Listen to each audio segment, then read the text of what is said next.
Iya kan. Bismillahirrahmanirrahim. Assalamualaikum warahmatullahi wabarakatuh. Waalaikumsalam warahmatullahi wabarakatuh.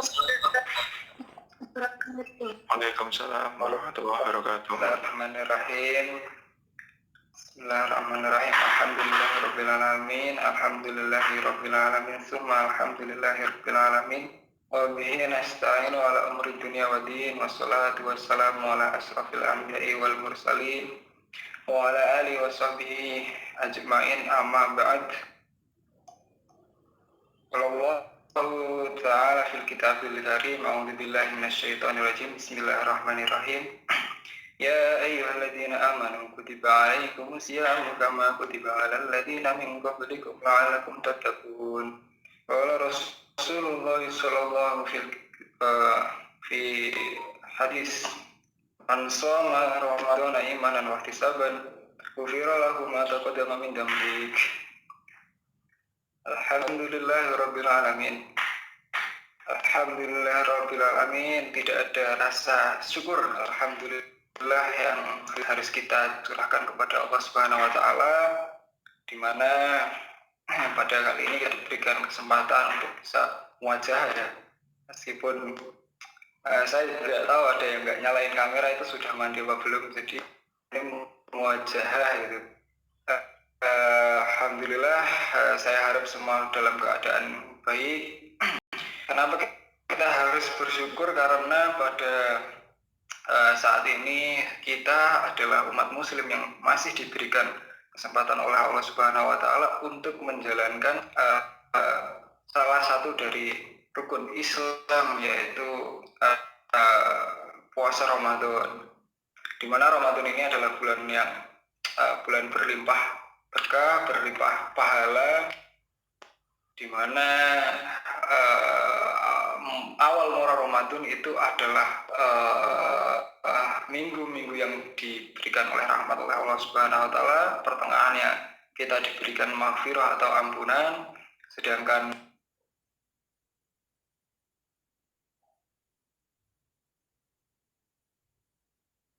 pungkasannya kita dibebaskan dari segala bentuk siksaan api neraka.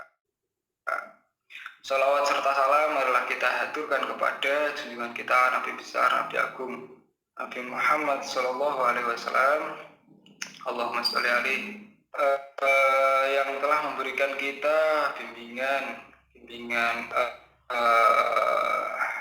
baik, contoh suri tauladan yang baik, sehingga pada saat hari ini kita sampai pada Ramadan dengan penuh dengan menjalankan sunnah-sunnah beliau, yang kita harapkan dengan itu kemudian kita bisa mendapatkan syafaat yang kelak bisa kita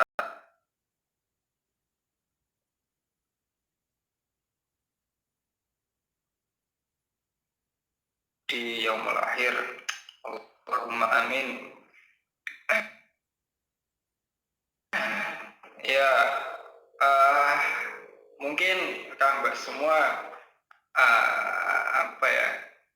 dalam semasa hidup baru pertama kali ini menemukan Ramadan yang berbeda dengan yang lain, karena hakikatnya Ramadan itu kita sambut dengan sukacita, kita sambut dengan kita sambut dengan penuh kegembiraan. Bahkan ada hadis yang sangat favorit ya bagi orang-orang yang senang menyambut Ramadan, yaitu barang siapa bergembira ketika datangnya bulan Ramadan, maka Allah akan mengharamkan jasadnya untuk masuk ke dalam neraka. Siapa orang yang senang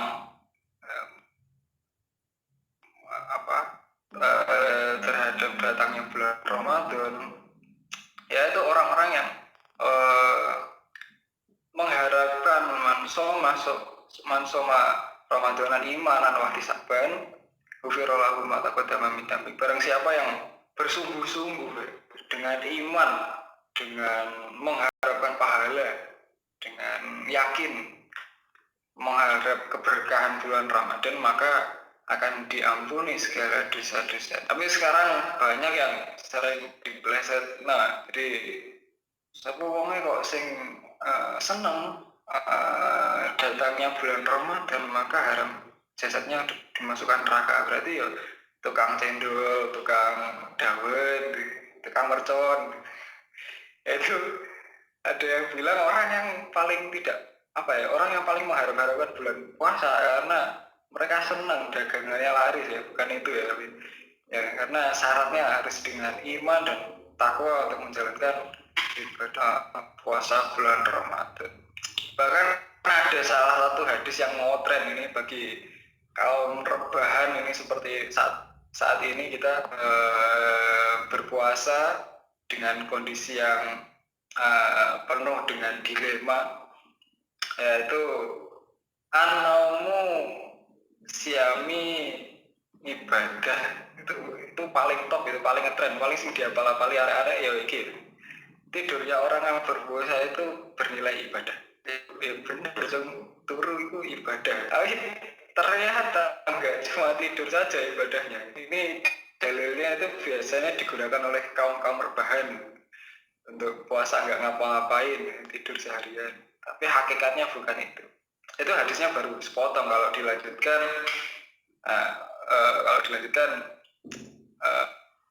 barang siapa yang tidurnya orang berpuasa itu adalah ibadah, dan diamnya orang yang berpuasa itu adalah tasbih, amal ibadahnya akan dilipat gandakan dan doanya akan dikabulkan serta dosanya akan diampuni. Nah, jadi jangan menggunakan dalil ayo kita generasi rebahan dengan naumu siami ibadah, tapi kita harus berlomba-lomba untuk mendapatkan hakikat bulan puasa itu sendiri. Nah, terkait dengan kondisi saat ini, kita mungkin ditimpa musibah dengan adanya COVID-19, pandemi COVID-19. Mungkin di antara Kang Mbak semua ada yang tidak bisa pulang atau tidak bisa bertemu dengan keluarga atau tidak bisa melaksanakan ibadah bulan Ramadan dengan keluarga.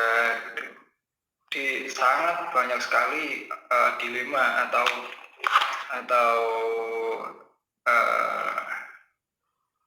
musibah yang kita alami saat bulan puasa ini. Jadi khusus saat pandemi ini kita dicoba oleh Allah, diberikan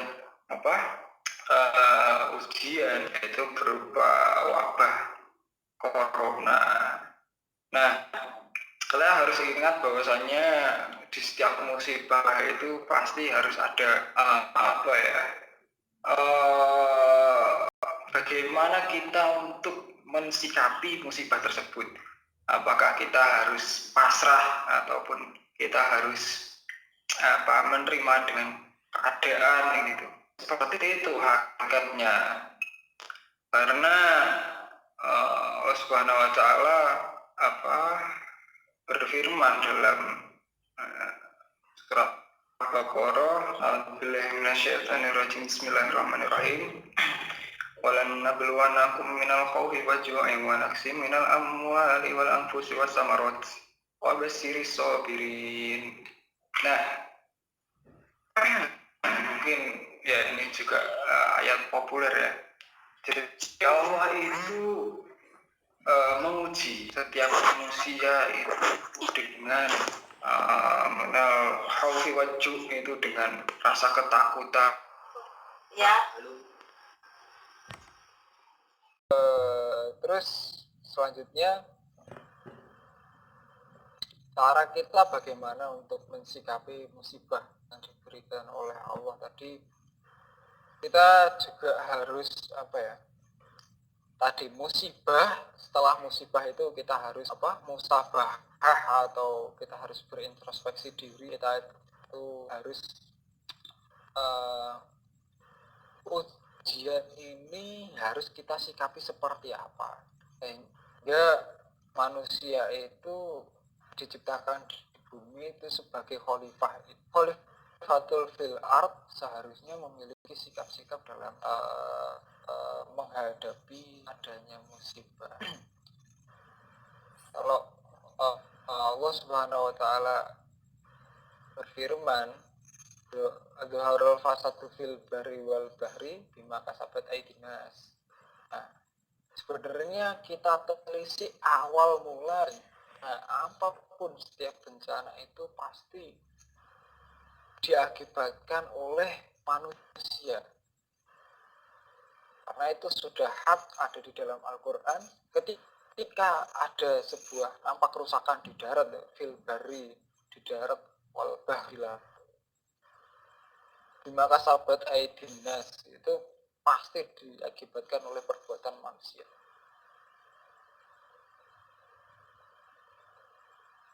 Coba kita telisik musibah COVID ini sebenarnya diawali dari Cina ya, dari Wuhan. Kita harus tahu sebenarnya apa yang mendasari awal mula COVID ini menyebar. Penelitian yang menunjukkan bahwa COVID itu coronavirus itu adalah salah satu jenis virus yang dia memiliki berasosiasi atau apa ya istilahnya dalam biologi itu dia bersimbiosis dengan jenis-jenis kelelawar gitu. Corona, MERS, SARS, SARS-CoV itu virus yang memang berasosiasi dengan kelelawar. Nah, sedangkan outbreak atau outbreak pandemik itu diawali ketika orang Wuhan itu gemar mengkonsumsi kelelawar. Nah, karena pasti itu adalah sesuatu yang tidak lazim di Indonesia. Jelas bahwasanya hewan bertaring dan hewan buas itu dilarang dimakan oleh Islam. Itu bagaimana Islam mengatur bagaimana berkehidupan yang baik. Tapi di Cina enggak, kelelawarnya dimakan.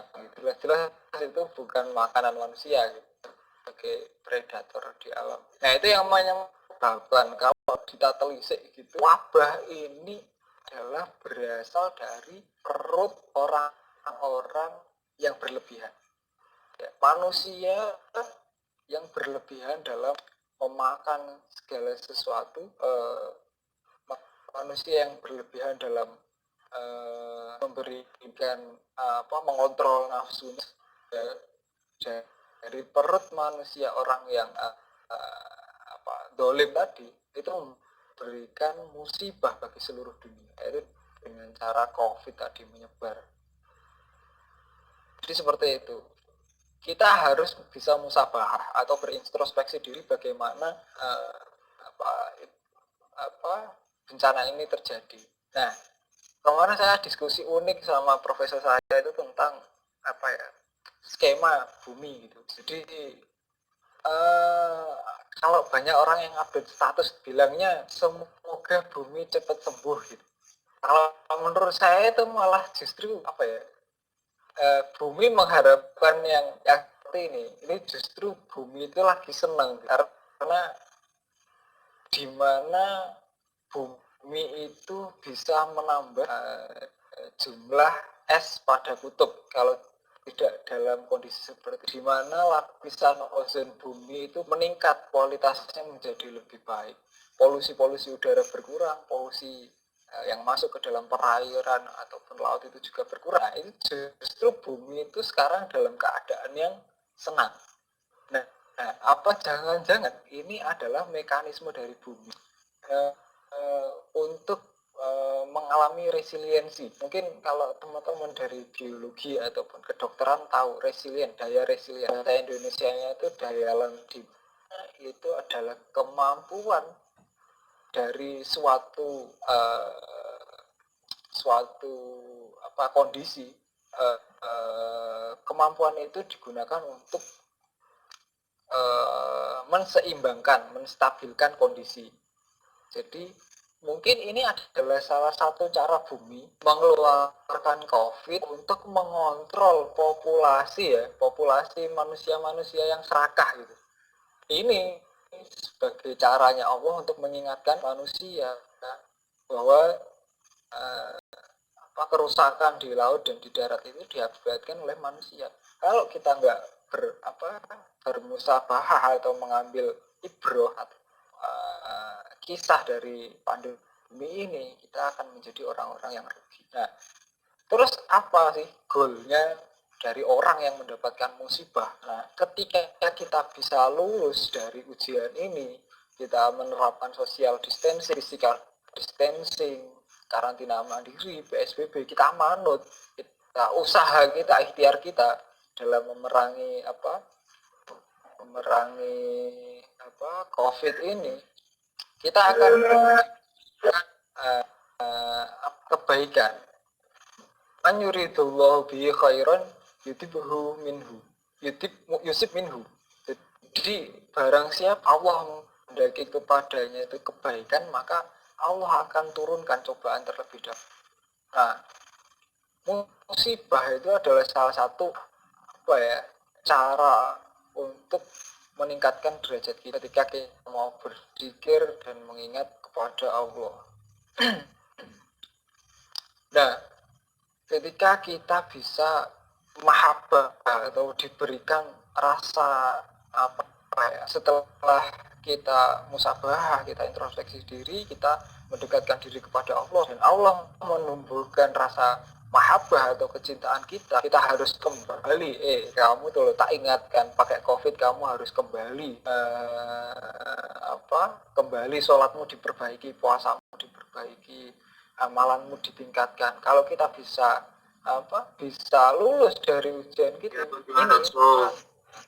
ini, itu kan berarti otomatis maka kita akan lulus dari ujian ini. Nah, setelah kita melihat dari background tersebut, permasalahan tersebut, apa sebenarnya pada musim puasa ini yang bisa kita ambil manfaatnya, ibadah puasa apa sih yang bisa kita jalankan selama bulan Ramadan ini? Jelas saya merangkum ada 10 ibadah sunnah Ramadan yang harus kita tetap laksanakan di rumah. Ibadah from home, bukan work from home, tapi ibadah from home. Yang jelas kita sunnah-sunnah yang harus kita lakukan pada saat Ramadan, yaitu yang pertama kita harus melakukan sahur yang kita lakukan di akhir, karena ada hadis riwayat Bukhari yang menyatakan bersantap sahurlah kalian karena dalam sahur itu ada keberkahan. Jelas kita harus puasa karena kita harus sahur, karena kalau tidak sahur bisa jadi daya tahan tubuh kita menjadi lemah dan kita bisa meningkatkan resiko penurunan kekebalan tubuh. Jadi sunnah kita yang harus kita lakukan sahur. Jadi kalau di rumah kan wis ora usah mikir, nggak ada. Kalau di kos-kosan nggak ada yang bangunin, kalau di rumah pasti ibu bangunin. 5 menit meneh dan subuh, padahal masih jam 2. Itu ya di rumah ya, diingatkan sama ibu. Yang kedua, kita jelas harus sunnah untuk berbuka puasa sebelum maghrib. Ya masuk poso ora buka kan ya susah nanti. Berbukanya dengan sunnah dengan kurma, dan berbuka dengan yang manis-manis. Kalau kita tidak punya kurma atau sesuatu yang manis, cukup dibatalkan dengan air. Yang ketiga itu membaca doa. Sunnah membaca doa itu ketika mau buka, sunnah. Karena doa orang yang mau berbuka itu ada yang bilang salafus soleh bilangnya itu makbul doanya, mustajab. Yang keempat, sunnahnya itu kita harus kalau bisa sunnah itu mandi besar sebelum datangnya fajar. Nah, ketika kita harus membebaskan diri dari junub, kalau yang mas-mas, yang mbak-mbak itu dengan haid, ketika haidnya berhenti, maka sebelum fajar itu sunnah untuk mandi junub. Nifas juga termasuk. karena dalam ibadah Ramadan itu kita harus dalam keadaan suci. Yang kelima ini yang sepele tapi teman-teman biasanya kecolongan, yaitu menahan diri dari lisan dan perkara-perkara yang tidak mendatangkan kebaikan atau tidak berfaedah. Sering scroll Instagram gitu, Instagram yang tidak berfaedah, buka Instagram siapa gitu, puasa harusnya menahan diri tapi kok malah buka Instagram yang nggak jelas-jelas. Nah itu harus kita tahan, kita rem gitu, keinginan kita untuk melihat tayangan-tayangan yang tidak berfaedah. Harusnya kita lihat ngaji online yang sekarang sudah sistem daring itu. Saya biasanya juga mengikuti dari KGS, terus dari NH, dari Gusmus dan lain sebagainya. Kalau saya itu saya sempatkan. Terus yang keenam adalah sholat lail, sunnah sholat lail. Itu kalau sholat lail itu kalau di kita namanya sholat taraweh, tapi harus kita menggunakan kaidah-kaidah fikih yang tepat, yaitu sholat tarawehnya harus di rumah saja, karena malah yang meriwayatkan sholat tarawih atau sholat lail di bulan Ramadan itu Nabi melakukannya 3 kali di rumah, 3 kali berturut-turut di rumah. Kemudian setelah itu beliau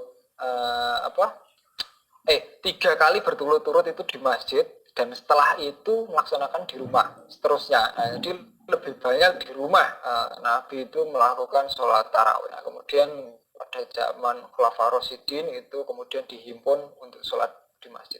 Jadi malah kalau kita sholat tarawih di rumah itu sebenarnya kita malah itba Kanjeng Nabi, karena Kanjeng Nabi itu menghabiskan lebih dari setengah waktunya itu untuk ibadah di rumah. Terus yang ketujuh, perbanyak sedekah. Jelas barang siapa orang yang memberikan